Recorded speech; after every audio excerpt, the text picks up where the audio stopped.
एक गुरु का शिष्य आश्रम में रहने वाले दूसरे शिष्यों की तुलना में हमेशा अजीब सा व्यवहार करता था। वो चिड़चिड़ा सा रहता था और आश्रम में दूसरे बच्चों पर क्रोधित हो जाता था और वो अक्सर आश्रम के दूसरे छात्रों की तुलना में देर से सोकर उठा करता था। वो ना तो ठीक से ध्यान आदि करता था और ना ही आश्रम के दूसरे बच्चों के साथ मिलजुल कर रहता था। जब आश्रम के सभी बच्चे बैठकर आपस में मस्ती मजाक किया करते थे, तब वो दूर बैठकर अकेले में कुछ सोचता रहता था और अपने ही विचारों में हमेशा खोया रहता था। वो हमेशा ही आश्रम के कामों से बचने की कोशिश करता था और किसी भी काम में उसका मन नहीं लगता था। वो हमेशा अपने ही विचारों में खोया सा रहता था, जिसकी वजह से आश्रम के दूसरे छात्र उसे बिल्कुल भी पसंद नहीं किया करते थे और हमेशा ही उससे दूर रहने की कोशिश करते थे। गुरु उस शिष्य की मनोदशा को पहले ही भाप चुके थे और जानते थे कि उस छात्र की असल में समस्या क्या है। इसीलिए उस शिष्य पर अपनी नजर बनाए हुए थे। वो जानते तो सब कुछ थे, लेकिन कुछ बोल नहीं रहे थे, क्योंकि वो समझते थे कि अभी उससे बोलने से कोई फायदा नहीं होने वाला है, क्योंकि ये अभी मेरी बातों को समझने की मनोस्थिति में नहीं है। इसीलिए वो इंतजार कर रहे थे उस दिन का जिस दिन शिष्य खुद अपनी समस्या को समझे और उनके पास इसका समाधान पूछने आए। और बहुत ही जल्द वो दिन भी आ गया जब शिष्य को ये महसूस होने लगा कि उसके जीवन से रस खत्म हो चुका है। उसके जीवन में खुशी नाम की अब कोई जगह नहीं रह गई है, अब ऐसी कोई चीज़ नहीं है और वो गलत रास्ते की ओर बढ़ता जा रहा है, जहाँ उसे दुख और सिर्फ अशांति ही मिलेगी। और अब वो समझ चुका था कि ये समस्या उसके अंदर है, उसी के विचारों में है। लेकिन वो ये नहीं जानता था कि समस्या की असल जड़ क्या है और समस्या से बाहर निकलने के लिए आखिर वो क्या करे। उसने बहुत सोचा, बहुत समझा, लेकिन उसे अपनी समस्या का कोई भी समाधान समझ में बिल्कुल भी नहीं आया।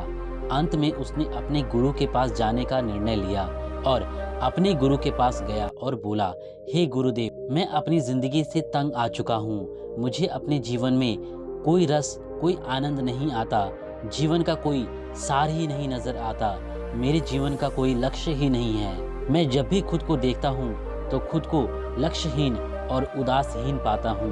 गुरुवर, कृपया आप मुझे कोई रास्ता दिखाएं, कोई समाधान बताएं कि मैं क्या करूं। गुरु ने कहा, बेटे, तुमने अपनी समस्या को जाना और स्वीकारा कि समस्या तुम्हारे अंदर ही है। इसी के साथ तुमने समस्या के समाधान की ओर पहला कदम उठा लिया है। फिर गुरु ने कहा कि आज मैं तुम्हें 5 ऐसी आदतों के बारे में बताऊंगा जिन्हें तुम्हें आज से ही छोड़ देना चाहिए, क्योंकि ये आदतें किसी का भी जीवन बर्बाद कर सकती हैं। शिष्य ने उत्सुकता से कहा कि गुरुजी, बताइए आखिर वो 5 आदतें कौन सी हैं जिसे मुझे छोड़ देना चाहिए। गुरु ने कहा, पहली आदत जिसे तुम्हें छोड़नी है वो है ज़्यादा सोचने की आदत। ज़्यादा सोचने का अर्थ है अपने लिए एक और नई समस्या खड़ी कर लेना। ज़्यादा सोचने से तुम खुद को बर्बाद तो करते ही हो, तुम उस हाथ आए मौके को भी बर्बाद कर देते हो जिसका उपयोग करके तुम अपनी ज़िंदगी को बदल सकते हो, अपनी ज़िंदगी में कुछ बड़ा करके दिखा सकते हो। इसीलिए ज़्यादा सोचना सिर्फ तुम्हारा वर्तमान ही नहीं बल्कि तुम्हारा भविष्य भी खराब कर देती है। ज़्यादा सोचने से हम आसपास की चीज़ों को ऐसे नहीं देख पाते हैं जैसे कि वो वास्तव में हैं, बल्कि उन्हें हम तोड़ मरोड़ करके अपने सामने पेश करते हैं। ज़्यादा सोचने से मन में तनाव पैदा हो जाता है और हमारी स्थिति और बद से बदतर बनती जाती है और हमारा दिमाग समस्याओं को हमारे सामने और भी बढ़ा चढ़ाकर दिखाता है। इसीलिए ज़्यादा सोचना छोड़ो, क्योंकि सोचने से तुम अपने आसपास की समस्याओं को ठीक नहीं कर सकते हो। कभी भी सारी चीज़ें तुम्हारे हिसाब से नहीं चलने वाली हैं। कभी लोग तो कभी समय तुम्हारे खिलाफ काम करेंगी ही करेंगी, लेकिन तुम उन सबको नज़रअंदाज करना सीखो, क्योंकि तुम उनको नहीं बदल सकते। इसीलिए उनके बारे में सोचना बंद करो। दूसरी आदत जो तुम्हें छोड़नी है वो है बदलाव का डर। बदलाव प्रकृति का एक नियम है, जो समय के साथ नहीं बदलता, समय उसे बर्बाद कर देता है।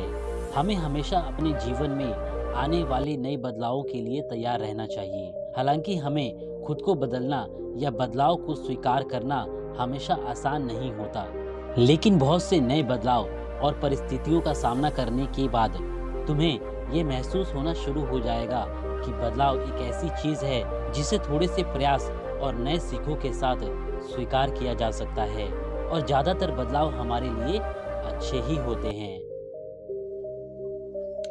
गुरु ने कहा, तीसरी आदत जो तुम्हें छोड़नी है वो है बीते हुए कल में जीना। यानी तुम्हें अपने अतीत में जीने की आदत को छोड़ देना होगा। अतीत के बारे में सोचना और अतीत में जीना दोनों अलग अलग बातें हैं। कभी कभार अतीत के बारे में सोचना अच्छा होता है क्योंकि हम अपने बीते हुए कल से वो सीख सकते हैं, लेकिन जब हम अपने अतीत की अच्छी या बुरी यादों में खोए रहते हैं तो ये अतीत के बारे में सोचना नहीं बल्कि अतीत में जीना कहलाता है। कभी किसी ने हमारा अपमान कर दिया था या कभी हमारे साथ कोई बुरी घटना हो गई थी और हम आज तक उसी चीज़ को लेकर बैठे हैं, उससे बाहर नहीं आ पाए हैं, ये बिल्कुल भी सही बात नहीं है। हमें समय के साथ इन सब यादों से बाहर आ जाना चाहिए। हालांकि ये थोड़ा मुश्किल है, लेकिन हमारे जीवन के लिए ये बहुत ही ज़रूरी है, क्योंकि अतीत में जीने वाले हमेशा अपने वर्तमान को खो देते हैं और हम वर्तमान में भी सही से नहीं जी पाते हैं। इसीलिए अतीत में जीना बंद करो, वरना तुम्हारे वर्तमान और भविष्य दोनों ही बर्बाद हो जाएंगे। गुरु ने कहा, चौथी आदत जो तुम्हें छोड़नी है वो है खुद को दूसरों से तुलना करना या खुद को दूसरों से कम समझना। दूसरे इंसान से खुद की तुलना करना छोड़ दो, क्योंकि ये तुलना तुम्हें जीवन में आगे बढ़ने नहीं देगी कभी। जब हम किसी और से खुद की तुलना करके खुद को छोटा मानने लगते हैं, तब हम अपने ही हाथों अपने आत्मविश्वास का गला घोट देते हैं और अपने आत्मसम्मान को कम कर देते हैं। फिर धीरे धीरे हमारे खुद के प्रति हमारे अंदर हीन भावना घर कर जाती है और फिर हम यही आत्मविश्वास की कमी हमारे बाहरी कामों, हमारी बात करने के तरीकों में दिखने लगती है, जो हमें कभी भी सफल नहीं होने देती, और फिर यही असफलताएं हमारे जीवन की मानसिक तनाव और चिंता का कारण बन जाती हैं। सबसे पहले तो तुम ये समझो कि हर इंसान अपने जीवन में अलग होता है, उसकी अलग क्षमता होती है, उसकी अलग स्किल होती है, और तुम भी अपने आप में सबसे अलग हो। तुम्हारे जैसा इस पूरी दुनिया में कोई और नहीं है, तुम सर्वश्रेष्ठ हो।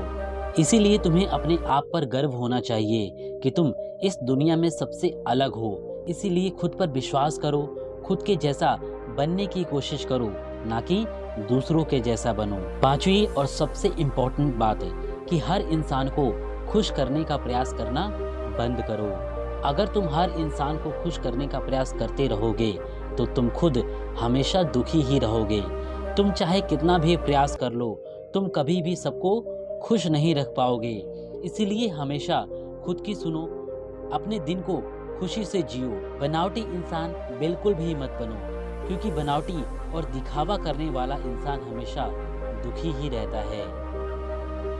किसी को खुश करने के लिए कभी भी अपने आप को मत बदलो। तुम जो हो वही रहो, और याद रखना कि तुम सबसे अलग हो, तुम सबसे सर्वश्रेष्ठ हो। शिष्य को सारी बातें अच्छे से समझ में आ गई और उसने गुरु को वचन दिया कि वो अब इन आदतों को छोड़ देगा और आगे से कभी भी दिखावा नहीं करेगा, और वो जो खुद है वही बनेगा और वही हमेशा बनने की कोशिश भी करेगा, ना कि दूसरों को देख के उसके जैसा बनने की कोशिश करेगा।